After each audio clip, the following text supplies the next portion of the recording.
Welcome back to the Gridiron Expert, bringing you some of the best college football news, predictions, and analysis. And as always, as you're watching this video, hit that like button, go follow us on Twitter and Instagram at Gridiron Expert, and also go check out our official website, thegridironexpert.com, where you can sign up for our weekly newsletter and also sign up for our expert picks, which will give you every single one of our 2019 college football spread picks, which are already better than everyone at Saturday Down South, CBS Sports, ESPN, and YouTube. So I can promise you don't want to miss out on any of this extra college football content. The links for all those things are in the description below. Well, we knew at the conclusion of Week 4, after UCLA's crazy 32-point comeback during Pac-12 After Dark, that we were going to see some major shakeups in the Week 5 Top 25 AP poll. And that's exactly what we had. Even though there were just minor shakeups in the top 10, the entire body of work, the entire AP poll, had some major movers and some major fallers. And as always, we're here to break down these set of rankings. We're here to break down whether we agree or disagree with them, break down some big matchups that are coming your way in Week 5, and just kind of giving you an overview of what to expect from these rankings as we approach a brand new week of college football. So we're going to go ahead and kick it off right now. In Week 4, we saw 8 teams lose in the top 25. But the top 10, as we mentioned, remains fairly unchanged. The top 4 is the exact same. Clemson, Alabama, Georgia with that very impressive win over Notre Dame, and then LSU coming in at number 4. If the playoffs were to happen today, you would have 3 teams from the SEC making the college football playoff.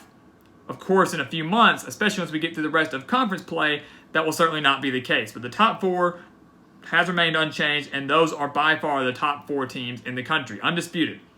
We had a slight switch up here between 5 and 6, Ohio State jumping Oklahoma to claim that number 5 spot. The Buckeyes found themselves down 5-0 against Miami, Ohio, and then rattled off 76 straight points. And we all knew that was coming. They got off to a slow start, including a safety, but we knew that they were going to end up defeating the Red Hawks pretty bad.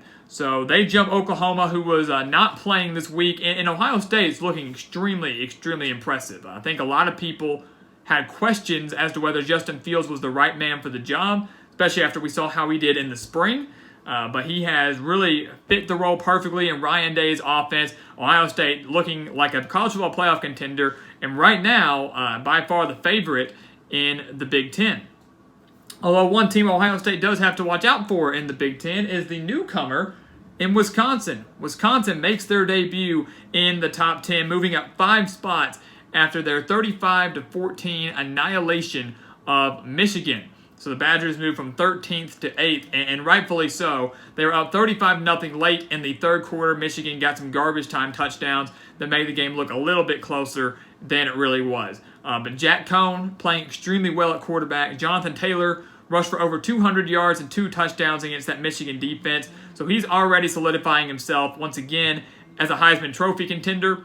Wisconsin's number 8 in the country, guys, and it's time to start taking them seriously as not only a Big Ten title contender, but also a college football playoff contender. Job well done by Paul Chryst, and there's a very good chance that Wisconsin could be 7-0 when they meet Ohio State on October 26th. And by that point, it might be a top 5 showdown. So keep your eyes on that. Keep your eyes on the Badgers as we continue to progress through the rest of the season over the course of these next few weeks. Wisconsin sitting above Florida at 9, who remained unchanged. Same for Notre Dame, who went from 7th to 10th. And that's a respectable drop for the Fighting Irish. I didn't see them dropping out of the top 10. Many people had them getting annihilated by Georgia. We were not one of those people. We said Georgia would win that game by 10 or less. Georgia won the game by 6. So Notre Dame absolutely deserves to stay in the top 10 right now. And like we mentioned, even though they don't have a conference championship game, if Notre Dame runs the table and finishes the season 11-1, there's a very good chance they could still make their case to get into the college football playoff, because that game against Michigan is looking less and less challenging, less and less scary for the Fighting Irish after what we saw out of Michigan against Wisconsin this past Saturday. And then, of course, Auburn, to round out the top 10, we didn't forget them, Auburn fans. They're sitting here at number 7, and they had a very dominant performance against Texas A&M. That score is, in my opinion, looking a little bit closer than it really was as well. Auburn, undefeated on the season right now, undefeated at College Station, have never lost to the Aggies at College Station, beating Texas A&M and Jimbo Fisher 28-20 doing a great job mixing in Joey Gatewood with Bo Nix, and of course that defensive line and defense period doing a great job of rattling Kellen Mond and that Texas A&M offense early, taking the crowd out of it, and now Auburn certainly looking like an SEC West title contender and still a college football playoff contender, although they still have games against Alabama, LSU, Georgia, and Florida. So the road's going to get much more difficult for Auburn. So let's see if they can continue this success against some of the more elite teams in the SEC. But nonetheless, an impressive win by Gus Malzahn and his Tigers. So that's your top 10. Coming over here to the second column, we have 11 through 20. And one thing that really stuck out to me was the team sitting here at number 15, California. They were by far the biggest riser, the biggest mover in this new set of top 25 rankings. Cal was 23rd last week when they played against Ole Miss. And of course, for many people, especially Ole Miss fans out there, that was a very controversial ending. A lot of people disagreed with the way the game ended. It looked like Ole Miss had scored a touchdown to potentially tie it had they gotten the 2-point conversion. The referee ruled it short. Ole Miss rushed to the line, 4th and 1, or one from the 1-yard line. They didn't have any time left. When it tried to get a quarterback sneak into the end zone, and California stuffed them. Evan Weaver having 22 tackles on the day. So a controversial ending, but once again, what are you going to do? We saw a controversial ending 2 weeks ago between Michigan State and Arizona State. Unfortunately, there's nothing you can do about it. California moved 8 spots. So they're sitting at number 15. That's their best ranking since when they were number 6 on September 27th, 2009. Best ranking since 2009. 10 years that we have seen the best rank since for California. So Justin Wilcox doing a phenomenal job with the Golden Bears. And now it's time to start thinking of them as potentially being a dark horse Pac-12 title contender. Sitting at 15th now, California, if they rack up the wins, could find themselves in the top 10 here fairly soon. We also saw some big-time risers in Iowa, Boise State, Washington, and Virginia all in the top 20. And now Boise State especially is a team to keep your eye on because they are right now the highest-ranked Group of 5 team. So if these were the final rankings, which I know we have a lot of football left to play, but if these were the final rankings, Boise State, assuming they win the Mountain West, would be the team that would go to the New Year's Six bowl game. Because Pittsburgh all but ruined Central Florida's chances. Now, their season's not over for the Knights and Josh Heupel, not by a long shot, but Pittsburgh's defeat of Central Florida, snapping their 27-game regular season game winning streak, dropped the Knights from 15th all the way down to 22nd. And I have a lot of room to make up if they want to try to get back to a New Year's Six bowl game. So Boise State, definitely the team to keep an eye on if you're a Group of 5 person and you want to keep your eye on who that Group of 5 representative can be playing in a New Year's Six bowl game. The biggest droppers in this new top 25 ranking, there are a lot of them. We just mentioned UCF dropping 7. Utah dropped 9. They were number 10. They cracked the top 10. We said they deserved that spot, and I wholeheartedly believed that. But I also wholeheartedly believed that USC would take care of the Utes this past Friday night. A lot of people thought I was crazy. A lot of people did strongly disagree with that. How can USC lose to BYU and then come back on the road or come back at home and defeat Utah, who's number 10, a team that annihilated BYU?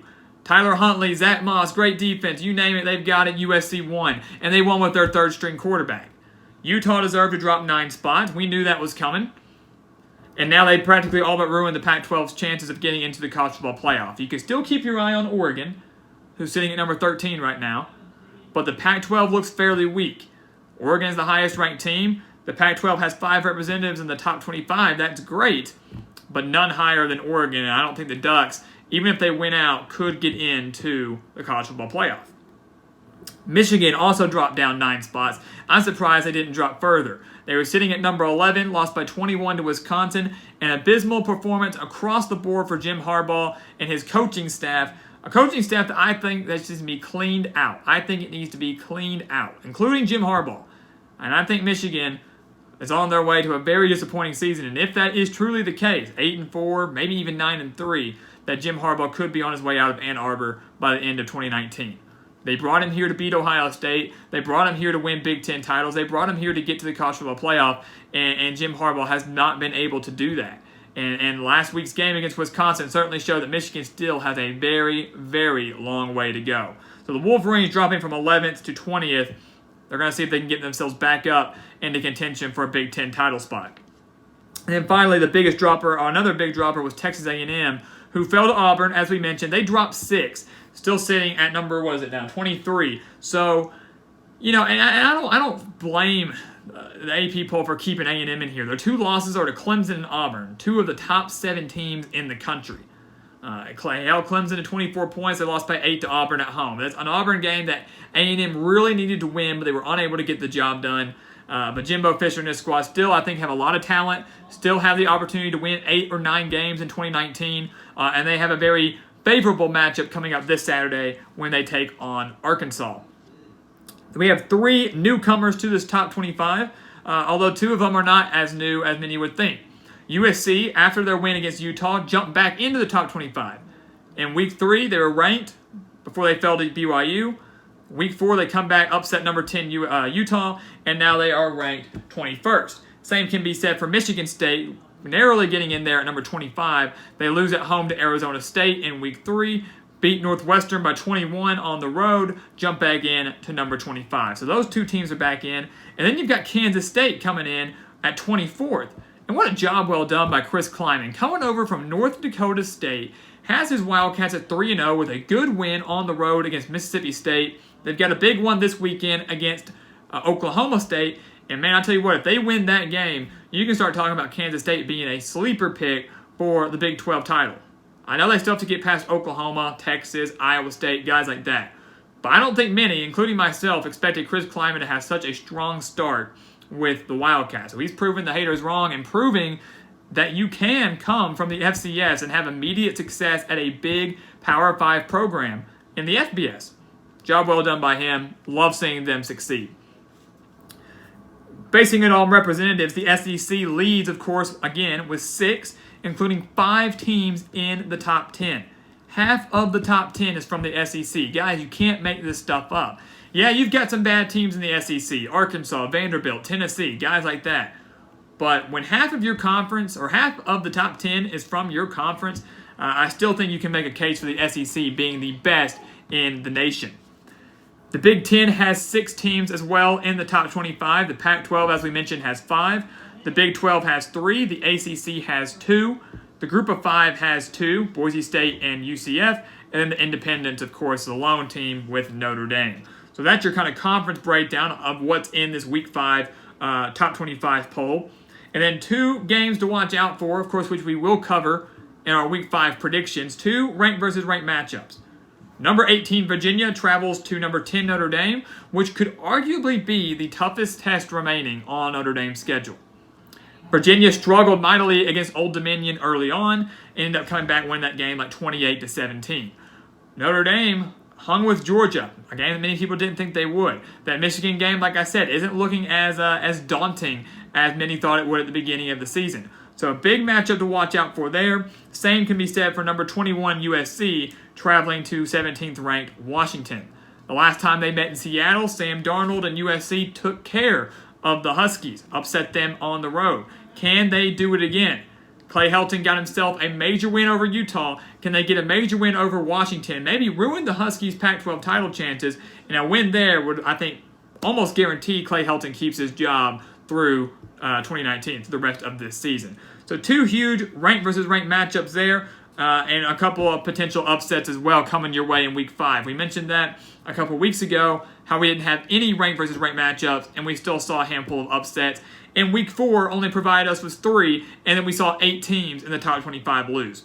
That's once again the beauty of college football and why college football is just so unpredictable. So guys, here's your Week 5 top 25. Expect some more major shakeups coming your way at the conclusion of this week. We're about to hit the bulk of conference play, and that's where the fun truly begins. So guys, once again, thank you for watching us here on YouTube. Go check us out on Twitter and Instagram at Gridiron Expert. And of course, our official website, thegridironexpert.com. Sign up for the weekly newsletter, which will be coming out tomorrow. And sign up for the Expert Picks. Our Week 5 picks will be coming out on Wednesday. And guys, once again, thank you for watching us. Please continue to like, comment, and subscribe. And we will see you next time on The Gridiron Expert.